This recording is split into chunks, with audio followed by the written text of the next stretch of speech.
All right, we want to find all the local extrema. That means all the maxima or the minima of this function. We know that those can only occur at critical points. So we have to start by finding the critical points, which are the places where the derivative is equal to 0 or where the derivative doesn't exist.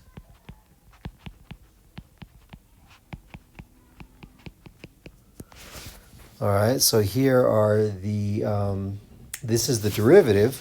We set that equal to 0. We can divide through by 12. We have x cubed minus x squared minus x plus 1. Let's see, we want that to equal 0. By inspection, I can see that if I plug in x equals 1, that's 1 cubed minus 1 squared minus 1 plus 1. That does equal 0, so that's one of our critical points. And that's going to allow me to factor. I know that x minus 1 is a factor of this thing.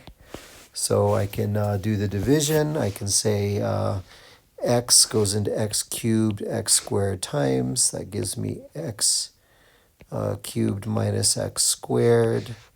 Subtract that, I have a minus x plus 1. X minus 1 goes into that, negative 1 times. Negative 1 times x minus 1.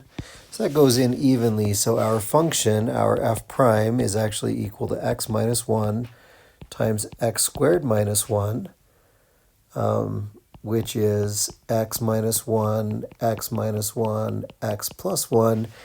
And that is equal to 0 at 1 and at negative 1. So those are our critical points. We took the derivative, we set it equal to 0, and those are the possibilities. So those are the critical points. All right, those are places where we might have a local min or a local max. All right. So what do we want to do now? We can kind of make a timeline. And let's put down our critical points, 1 and negative 1 on our timeline. So those are the only places where the function has a horizontal tangent line. Those are the only places where the function can turn around. And so what we're going to do is we're going to evaluate f prime. So remember, f prime of x is x minus 1 times x minus 1 times x plus 1 when we have it fully factored.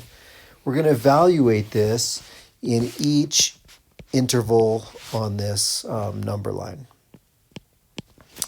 And so we'll evaluate it. I'm going to write those below. So that's traditional. Evaluate this on each interval of the number line. So pick your favorite number to the left of negative 1. Let's pick negative 2. F prime of negative 2. And if I plug negative 2 into f prime, I get something that is negative, negative, negative. 3 negatives makes a negative, so f prime of negative 2 is negative. Okay, and we're going to pick something in this interval. F prime of 0. So I'll plug in a 0 here, I get something negative. Here I get something negative. Plug a 0 in here, I get something positive. Negative, negative, positive is a positive number. So f prime of 0 is positive. And finally, I'll pick something out in this interval. I'll just pick a 2. F prime of 2. 2 minus 1 is positive, positive, positive. So this is positive. So what do we have here? We have we evaluated in this interval, and we got negative, and we got a positive, and we got a positive. And that is f prime that we evaluated in each of those cases. If f prime is negative, that means the function is decreasing. If it's positive, that means the function is increasing. Function is increasing. So from this little from this little sign chart that we've made, we can tell that the function goes from decreasing to increasing at negative 1, And so that is a local min. So there's a local min at x equals -1. If we want to know the actual value of the minimum, then we have to plug in the point, right? -1 comma f of -1.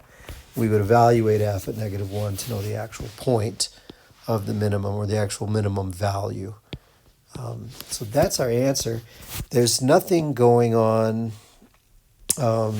here because the function is increasing and it's increasing after the critical point as well. So it doesn't change directions at the critical point of x equals 1. But it does change directions at the critical point of -1. It goes from decreasing to increasing. So that's how we do the first derivative test. Take the derivative, set it equal to 0. In this case, the algebra to find out where 0 is harder than what you will deal with on most problems, but we did it. We found out where the function is equal to 0. Those are the critical points.